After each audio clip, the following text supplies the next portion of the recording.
Hello and welcome to The Point. Today I have with me one of the most multifaceted Indians, a man who started off his career as an English teacher in Mysore University, went on to write some of the most iconic books in Kannada, man who won the Gnanpith Award, a vice chancellor of a university, chairman of the Film and Television Institute of India, and above all, a public intellectual par excellence. I have with me Professor U R Ananthamurthy. Welcome, Thank you, Professor Nikam. Ananthamurthy. Thank you. How do you feel about the atmosphere in this country as a writer, as a public intellectual, as somebody who has seen and recorded a lot of things of contemporary life in this country and in this state and all? How do you feel about the atmosphere which prevails in this country today? One has to simplify one's very complex feelings to find a word for this. The one word that occurs to me is it is oppressive. Oppressive because you can't wriggle out of it, one. Two, feeling either very optimistic would be false. Very pessimistic is also false. Because I am now 80 years, I have spent some 60 years of writing and also in public life, I have been there. I have made mistakes in my choices, political choices. And people have made mistakes and then corrected them. So there is a self-correction process also in India. Right. Since the self-correction process is in India, this self-correction is not always visible. Right. The Indian people sometimes, go through their deep feelings inwardly. There is a certain level of tolerance. Right. And they tolerate until then. Right. In other countries it may be less, but in India it is very high tolerance level. And then they burst. Right. There is one line of Tagore which I always remember to describe India's history. Patana Abhyudaya Bandhura Pantha. There is Patan, falling, Abhyudaya. Rising. And this road which has sometimes a fall, sometimes a rise, is in itself beautiful, he says. Right. So it is not, it's very difficult to... Are we in a state where we are falling, or do you think we are rising? Now we are falling. I think we have to fall enough in order to know Rise. that we have to rise. It has come to that pass. Right. One of the things, public intellectuals, we have had the case of Ashish Nandi recently, we have had several other cases recently. Is this an era where everybody needs to be politically correct? We should not be politically correct, then we are not correct. Many times in a democracy, you have to accept the majority opinion so far as running the country is concerned. Right. Running our own ideas, you don't have to accept the majority opinion. If there are enough people who can swim against the majority, then that democracy is safe. Right. And hence political correctness, which places all value on majority, Right. is a wrong thing. One voice is enough. Right. Because ideas have a way of living. If I have a new idea now, nobody may accept it, nobody may give any credence to it, but it will on its own develop. It has developed like that. Otherwise there would not have been a French Revolution. It begins with little ideas here and there, and then it gathers and gathers. Many changes take place like that. And hence we should not be worried about being politically correct. We should be able to say whatever is unpleasant to the people. Some of the ideas which comes out of people like Ashish Nandi or people like you have got themselves into trouble. People get into trouble by saying these kind of things. And you use the word oppressive right at the beginning. How do you overcome this oppressiveness? At some points of time, they are actually threatened with violence also, physical violence. How do you overcome this? That is difficult.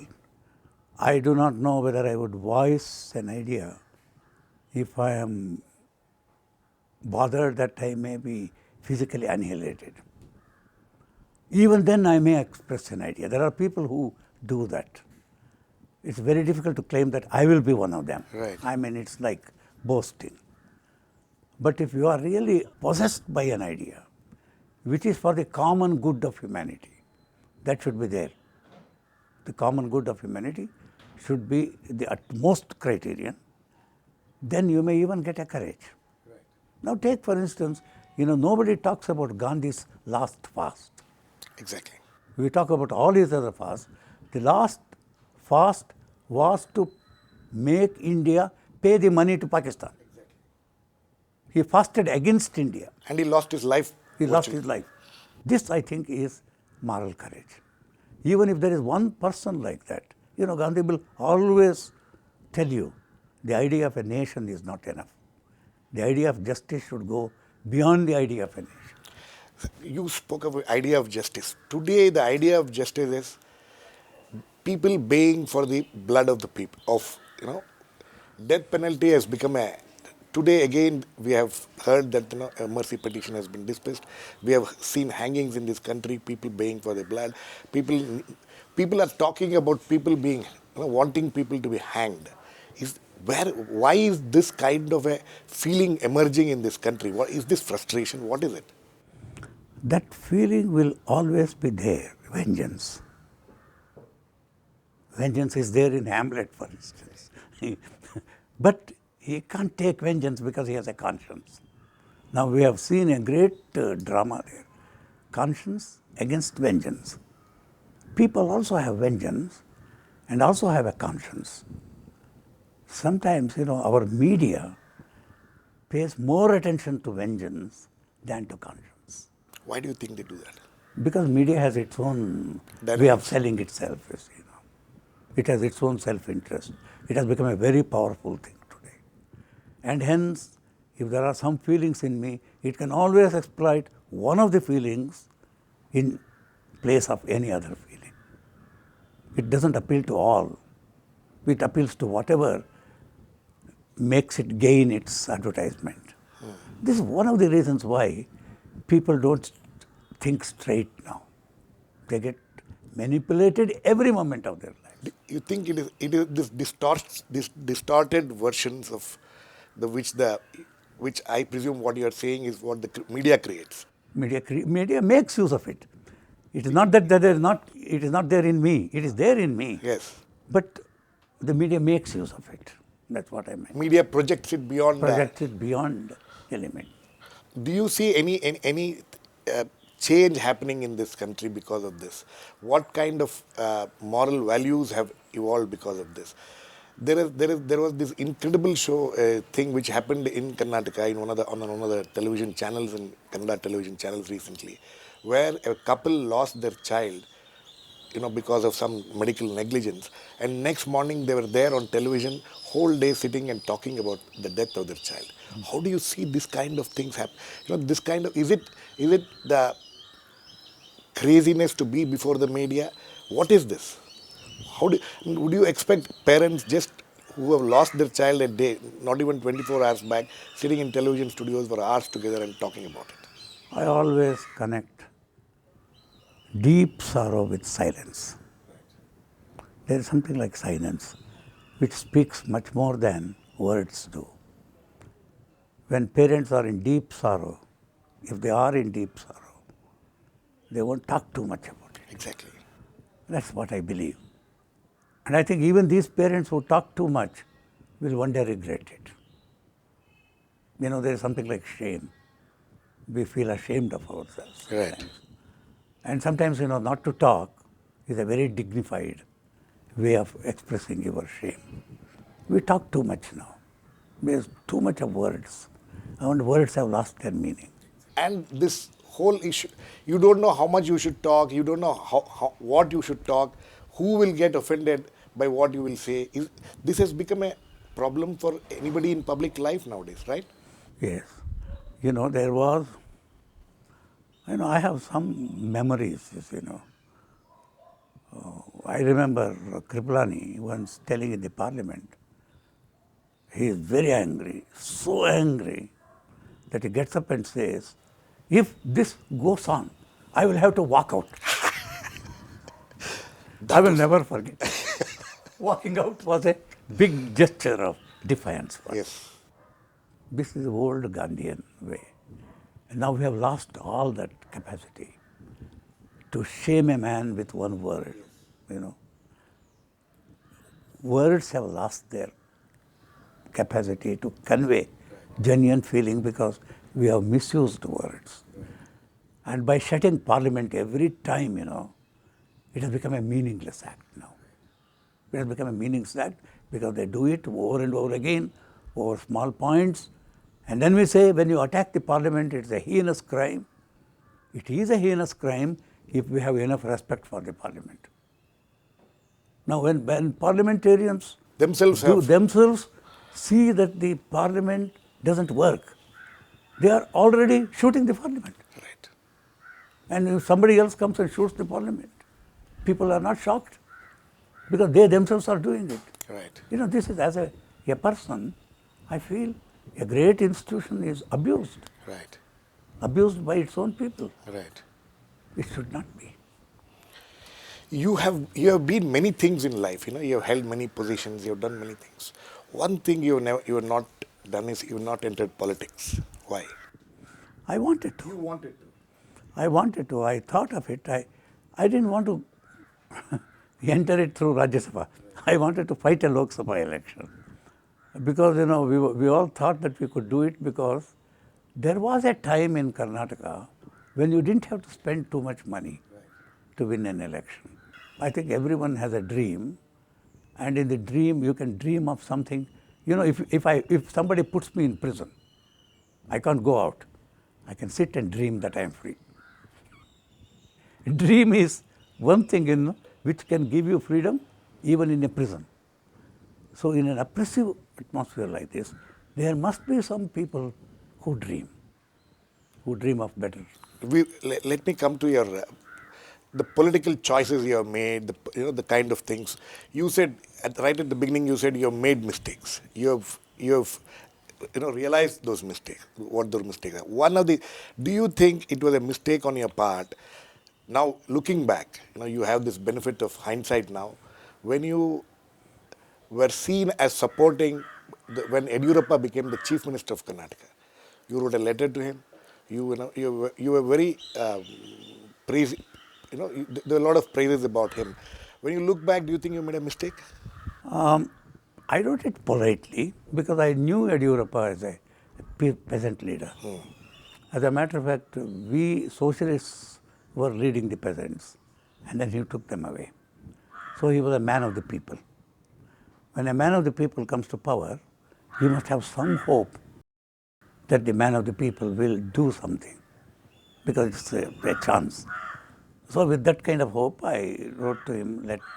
But I also said in my letter, these problems, and he should be able to overcome them, etc.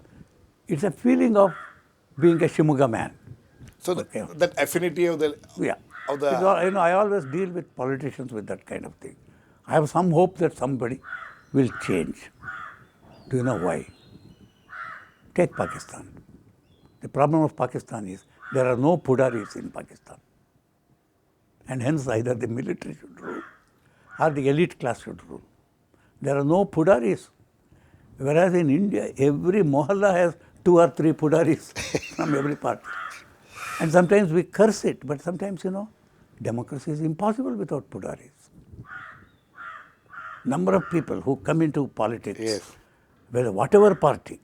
So democracy needs many people getting involved. And then democracy also needs discrimination. Sir, we need to go into a short break now. We'll come back and continue this very fascinating conversation. We have so many other things to discuss with Professor Ananthamurthy. Please keep watching. We'll be back very soon. Hello. Welcome back. We are having this fascinating conversation with Professor Ananthamurthy. So you're talking of politics and what happened and all this. You're talking of the processes, the dynamics and all that. Now coming to what has happened in Karnataka, where corruption has become a major issue. It is not just in Karnataka, all over the country.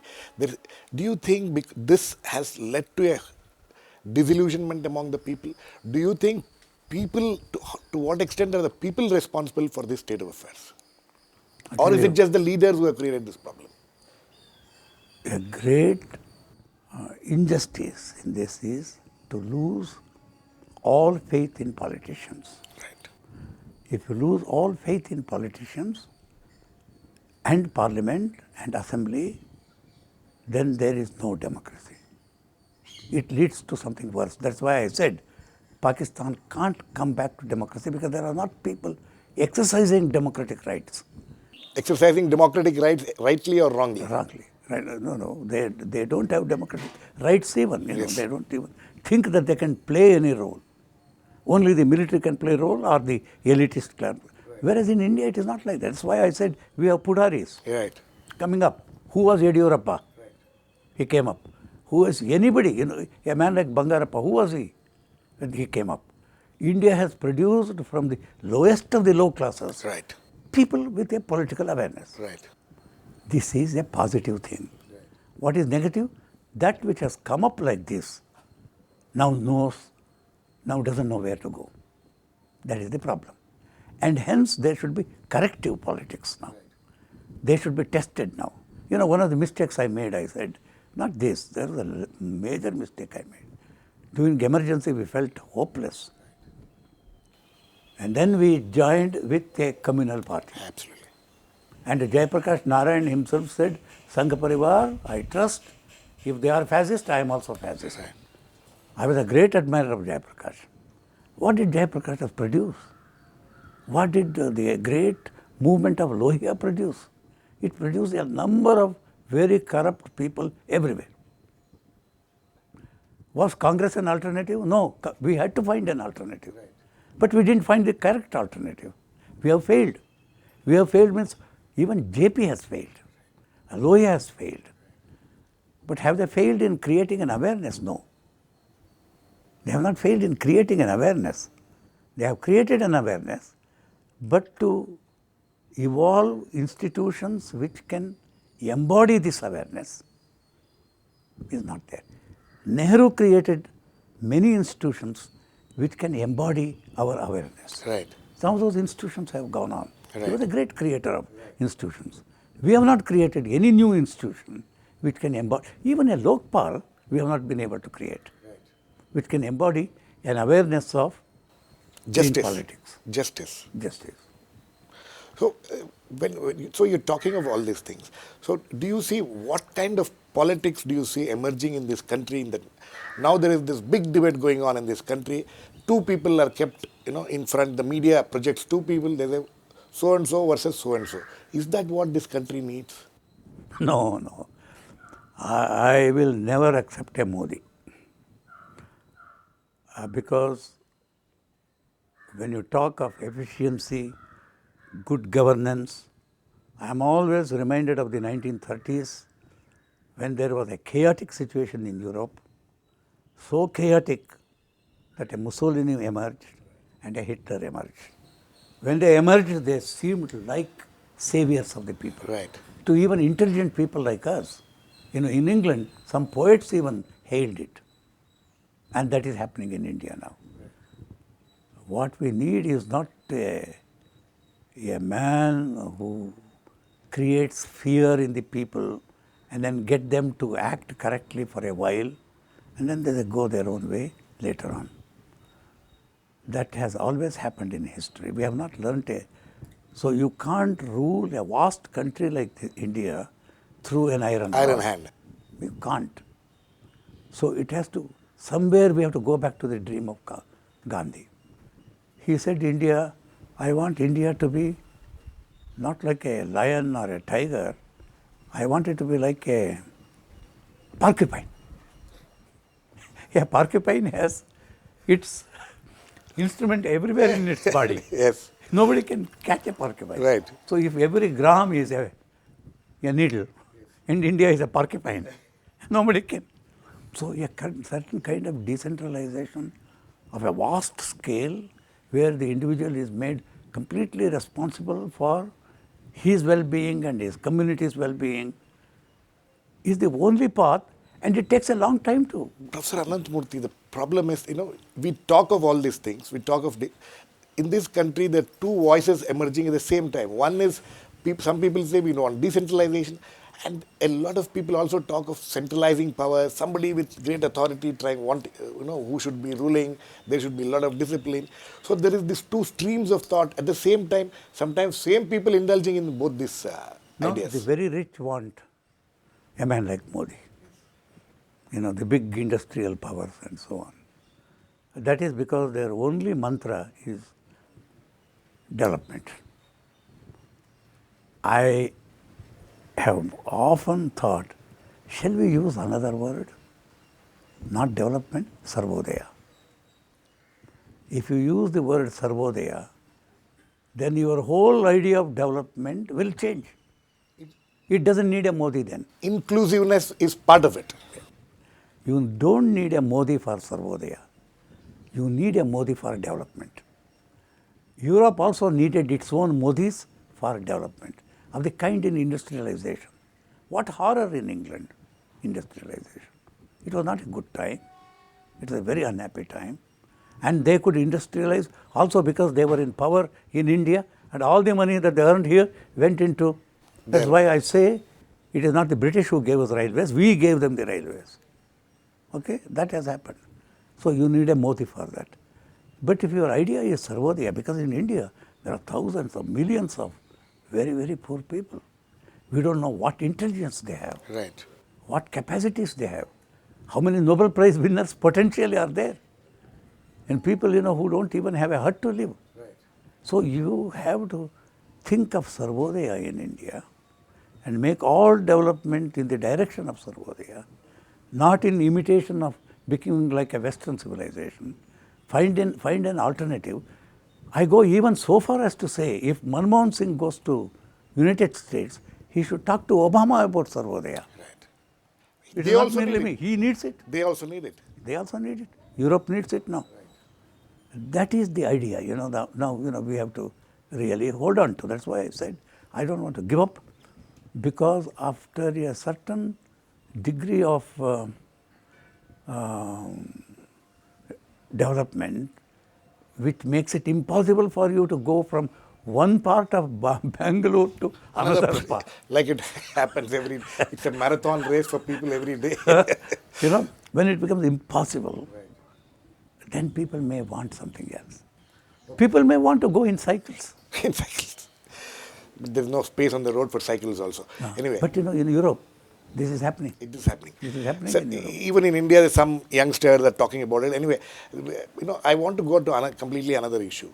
Since you have been an academic, you have been a vice chancellor, you have taught all your life, and recently there was the President of India called a meeting of all the Central University vice chancellors in Rashtrapati Bhavan, and both the President and the Prime Minister expressed extreme distress about the state of higher education in this country. What has gone wrong with higher education in this country? The teachers' salaries have been raised. But quite a few teachers, after raising of their salaries, do land business. There is no research, no sincere reading, no sincere attachment to students. What has happened in the university is what has happened elsewhere in society. You can't expect a university to be very different from the rest of society. Right. And if vice chancellors have to pay money to become vice chancellors, Right. then how do you expect universities to be run well? And this has happened within these 20 or 30 years of my own. I know a time when Nijilingappa was our chief minister, he got people from outside to become vice chancellors. Right. In Mysore University. Right. He didn't think of castes here. In our own time. And it has gone so bad now. So it can come back, I hope. But because the youth may rebel, the only hope is the youth will say, no, I want a teacher who can teach in the class. I want to come to the class. That may happen. And then they can't be playing around like this. Last question, sir. The election, Karnataka is going into an election in the next few months. What kind of a scenario do you foresee in Karnataka? What do you want to happen in Karnataka? There is no political party which is free from blame in Karnataka. All political parties have become corrupt. Mining was the real scoundrel, which changed the whole scenario. Right. I kept talking about mining for nearly 20 years. Right. Stop mining. We don't want mining. We don't want to sell our ore to other countries. That's one thing we should preserve ourselves. We didn't listen. And that kind of money has spoiled politics completely, politics of all parties. But in some ways, I am conservative in the sense, I would like a party like Congress to revive because it has memories. It may not have a present healthy thing, but it has memories. And even when the young man makes a speech, he doesn't have any experience. There are two extremes. Modi has all the experience and all the wickedness. Rahul has no experience and innocence. I would choose no experience and innocence rather than all experience and wickedness. On that note, I think we'll have to end. We have completely run out of time, but it has been an excellent and it has been a great, pleasure for me to have come here and spoken to you. I wish you all the best, and I hope you remain healthy and active, and also keep giving these words of wisdom to the people. Thank you very much. Just to myself, thank you, Nikam. Thanks. Thank you very much. That was Professor Ananthamurthy, with whom I was speaking at his residence in Bangalore. Thank you very much. Please keep watching Rajsabha TV.